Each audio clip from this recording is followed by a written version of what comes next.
We are going into space, the final frontier. And all I have to say is, alright, alright, alright.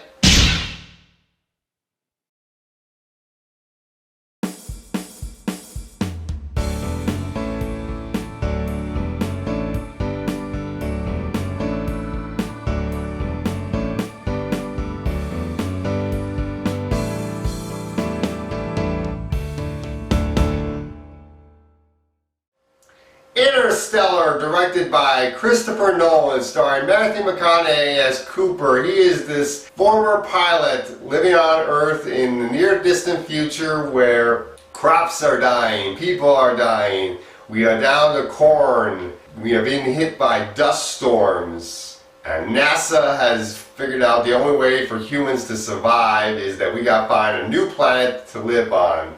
So we're sending human beings into outer space to find this new world in a wormhole near Saturn. Michael Caine is funding the project to send 4 astronauts into outer space, led by Matthew McConaughey's character Cooper. This team is made up of Anne Hathaway's character, who's really good in the movie.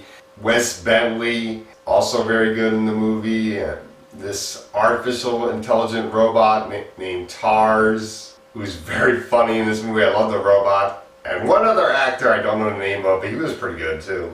And while these 4 astronauts are up in outer space, we see these planets, and the visuals in this movie is spectacular. I love the visuals. No doubt about it, this movie will get best visual effects when the Oscars comes around.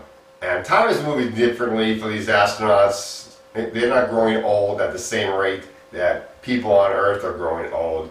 So you see Matthew McConaughey's daughter growing up into Jessica Chastain while Matthew McConaughey is remaining the same age. And Jessica Chastain is really good in this movie. I really did like her. Matthew McConaughey's son grows up into Casey Affleck, who's pretty good in this movie. You got John Lithgow, who plays Matthew McConaughey's father-in-law. He was very good in this movie too.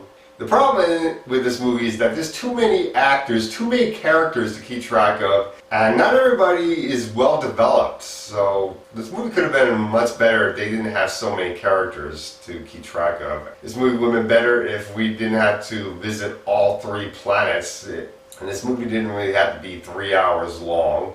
And aside from that, this movie is really good. I really did like this movie. It's definitely worth going to see the theater, despite the negatives. I'm going to give this movie a B+. Definitely check this movie out.